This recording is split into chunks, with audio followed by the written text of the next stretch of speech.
안녕하세요. 오늘의 사연입니다. 구독과 좋아요 한 번씩 부탁드릴게요.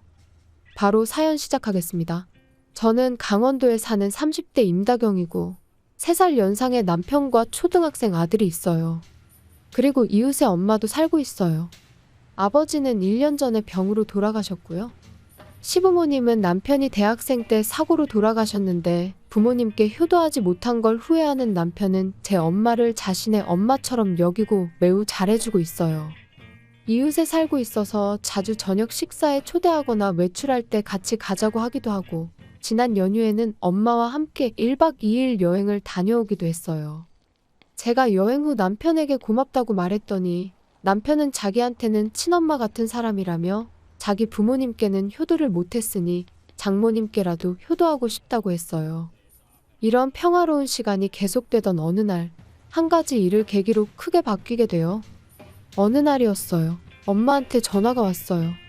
조금 떨리는 목소리로 통화되냐고 하더라고요.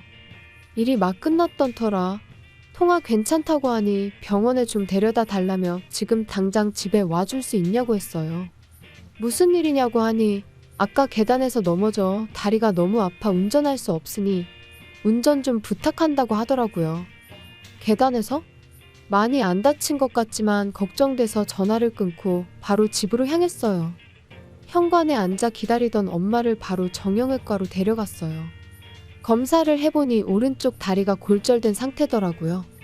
깁스를 하고 목발을 빌려 병원을 나왔어요. 오늘은 우리 집에 머물면서 당분간 어떻게 할지 생각해보기로 했어요. 남편에게 대충 말을 해뒀기 때문에 남편은 정시에 퇴근했어요. 아들도 학교에서 돌아와서는 엄마의 상태를 걱정스럽게 보고 있었어요. 깁스가 풀릴 때까지 한 달 정도 여기서 살아도 괜찮냐고 남편에게 제안했는데 남편은 흔쾌히 괜찮다고 했어요. 골절이 다 낫고 집으로 돌아가시는 게 좋을 것 같다는 거였죠. 하지만 집 청소나 집을 한 달씩이나 오래 비우면 안 좋다며 엄마가 망설이길래 청소는 내가 주기적으로 가서 할 테니 걱정하지 말라고 안심시켜드렸어요. 엄마는 조금 망설이다가 신세 좀 지겠다며 도울 일 있으면 도와줄 테니 편하게 잘 지내보자고 하셨어요. 약속대로 저는 주기적으로 집 청소를 하러 다녔고 엄마의 깁스를 풀어야 할 무렵에 제가 집 청소를 하고 있는데 이삿짐 센터 트럭이 집 앞에 멈추는 거예요. 어라? 트럭이 여기 왜 서지? 그렇게 생각하고 있는데 현관문이 쾅 하고 열리더라고요. 그리고 목소리가 들리는데 그건 제 친오빠 임주원의 목소리였어요. 서둘러 현관으로 가보니 오빠와 새언니가 현관 앞에 서 있었어요. 저는 오빠한테 무슨 일이냐고 물었어요. 엄마가 골절된 걸 오빠에게 연락을 했을 때 오빠가 아주 무뚝뚝한 태도를 보였던 기억이 있거든요. 오빠는 보면 모르겠냐며 이 집으로 이사 온 거라고 했고 엄마와 함께 살면서 보살필 거라고 했어요. 오빠의 대답은 왠지 모를 불길한 예감이 들었어요. 돌봐줄 거면 왜 좀 더 일찍 연락 안 했냐고 제가 물었더니 그동안 일이 바빴다면서 그래도 서둘러서 왔으니 고맙게 생각해달라고 했어요. 그러고는 엄마는 어딨냐고 묻길래 제가 우리 집에 와 있다고 분명 말했었는데 그새 까먹었냐고 짜증을 냈어요. 오빠는 그런 말을 했었던가? 하면서 이제 곧 깁스를 풀 것 같은데 그러면 다시 여기로 올 거 아니냐며 그 뒤는 알아서 할 테니까 신경 안 써도 된다고 했어요. 그렇게 말하면서 오빠는 이사업체에 짐을 풀어달라고 지시했어요. 엄마는 이 사실을 알고 계시는 걸까? 저는 서둘러 집으로 돌아왔어요. 이 사실을 엄마에게 빨리 알려드리기 위해서였죠. 엄마는 아들과 함께 간식을 드시고 계셨어요. 엄마, 오빠가 엄마랑 같이 살겠다고 하면서 집에 이삿짐 싸와서 풀고 있어. 엄마는 들고 있던 간식을 떨어뜨렸어요. 그러고는 아무 말도 들은 게 없는데 그게 무슨 뚱딴지 같은 소리냐고 했고요. 저는 지금쯤이면 오빠가 짐을 다 풀었을 거라고 말했고 오빠가 엄마 집에 돌아오면 그 뒤는 알아서 할 거라고 말했다는 걸 알려줬어요. 엄마한테 어떻게 할 건지 물었는데 엄마는 어떻게 할 게 뭐가 있냐며 깁스 풀고 나면 집으로 돌아갈 거라고 했어요. 우리에게 더 이상 폐를 끼치는 것도 미안하고 원래 살던 집이 편하다는 거였죠. 오빠네와 함께 사는 것에 대한 불만이나 걱정은 없는 건지 엄마에게 아무 말도 없이 이렇게 불쑥 찾아온 오빠 부부에 대해 저는 불안함이 들었어요. 그래서 오빠네랑 같이 사는 거 걱정돼서 엄마만 괜찮다면 여기서 계속 지내도 상관없다고 말했는데 엄마는 아무 걱정하지 말라며 제 이야기는 제대로 듣지 않는 듯 했어요. 오빠는 예전부터 영악한 면이 있었고 그런 것이 어른이 돼서도 고쳐지기는커녕 더 심해지는 것 같았거든요. 그런 오빠에게 엄마를 맡기려니 남편도 설득해봤지만 엄마는 고집스럽게 다시 집으로 돌아가겠다고 했어요. 그리고 엄마가 집으로 돌아가는 날이 되었어요. 제가 운전하는 차를 타고 집으로 향했어요. 오빠는 집에서 기다리고 있더라고요. 오빠는 엄마를 보자마자 괜찮냐고 걱정했다는 말을 하는데 걱정 하나도 안 한 걸 아는 저는 정말 가식스러워 보였어요. 오빠, 정말 엄마 잘 보살펴 줄 거지? 이제 막 깁스를 풀었으니까 앞으로 재활치료도 꾸준히 받아야 해. 알아. 재활도 다 생각하고 있으니까 아무 걱정하지 말고 우리한테 맡겨. 너는 너무 걱정이 많아. 새언니는 오빠보다 6살이나 어린데 항상 오빠 뒤에 서 있는 사람이라 무슨 생각을 하는 건지도 잘 모르겠는 부분이 있어서 알기 어려운 사람이에요. 엄마도 걱정하지 말라며 저보고 그동안 고마웠다며 다시 일상생활 잘하고 지내라고 했고요. 이렇게 해서 엄마와 오빠네의 동거가 시작되었어요. 그 후 얼마간은 엄마와 자주 연락을 주고받았어요. 특별히 하시는 말이 없길래 잘 지내고 계시는 줄 알았어요. 그런데 한 달이 지날 무렵부터 메시지 답장이 점점 늦어지더니 2달이 지나자 거의 답장이 오지 않는 거예요. 걱정이 돼서 직접 집으로 가보니 새언니가 기다리고 있었고 저보고 엄마는 잘 지내고 있으니 걱정하지 말고 돌아가라며 새언니는 걱정할 게 뭐가 있냐며 집에 돌아가서 기다리라고 했어요.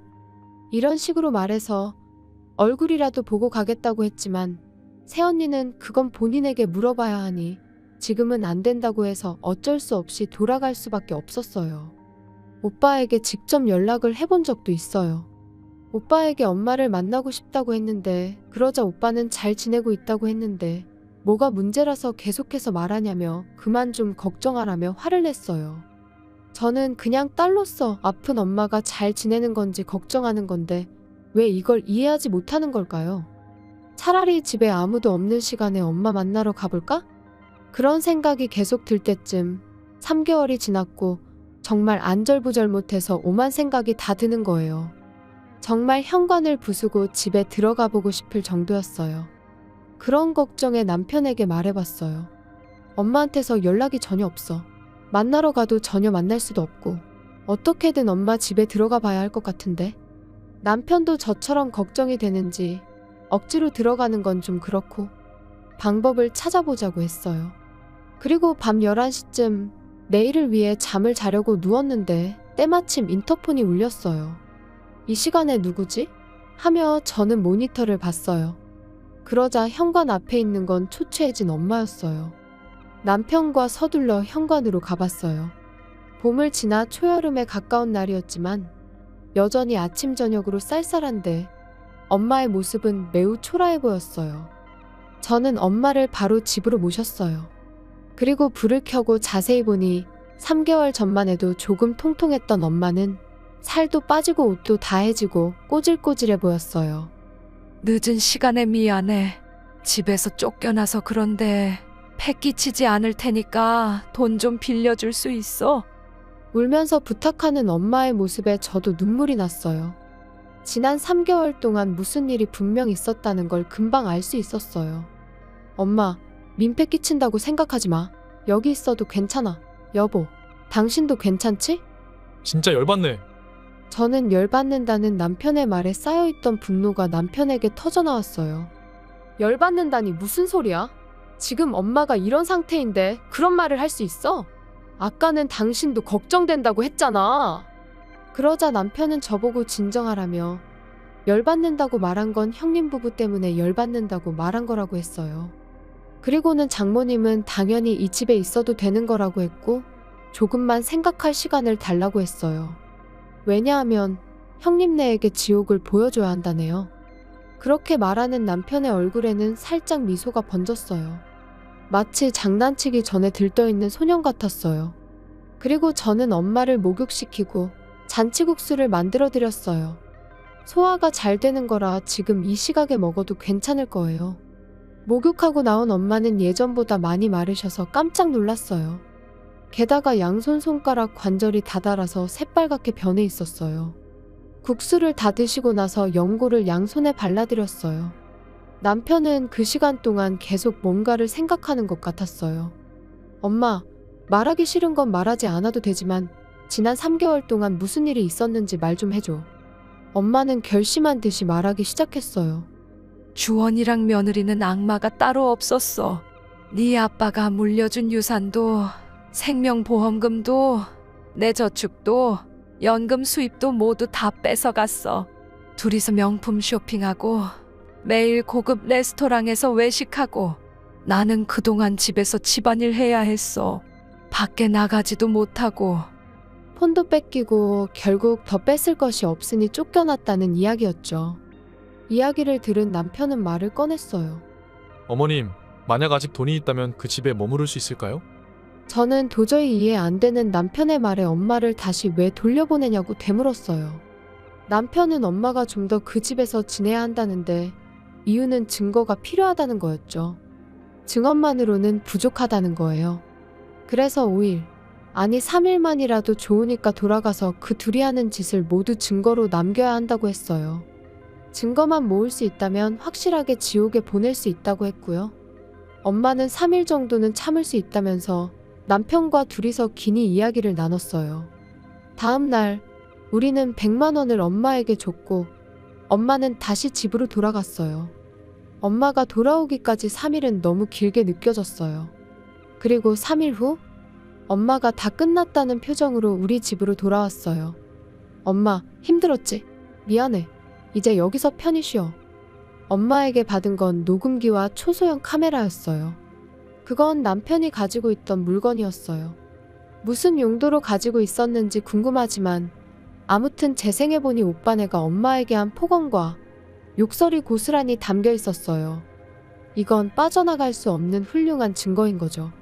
이런 짓을 3개월 동안이나 참아낸 엄마가 대단하다고 생각했어요. 남편은 이미 변호사를 선임하고 바로 내용증명서 작성에 착수한다고 했고 위자료와 사용한 돈의 반환을 요구하는 내용이었어요. 그리고 증거 영상도 있으니 경찰서에도 갔어요. 직접적인 폭력은 없었지만 끼니도 거르게 하고 외출하지 못하게 한 건 분명 문제 삼을 수 있다고 생각했기 때문이죠. 오빠네는 경찰서에서 연락이 간 건지 얼마 안 가 저희에게 연락이 왔어요. 저희를 회유해서 어떻게든 해보려고 했던 것 같은데 남편이 단호하게 대처해줬어요. 전화로 할 말은 없으니 변호사를 통해서 이야기하라고 한 거죠. 그리고 가볍게 생각하면 큰 코 다칠 거라고 죗값은 최대한으로 받게 할 거라는 말도 했어요.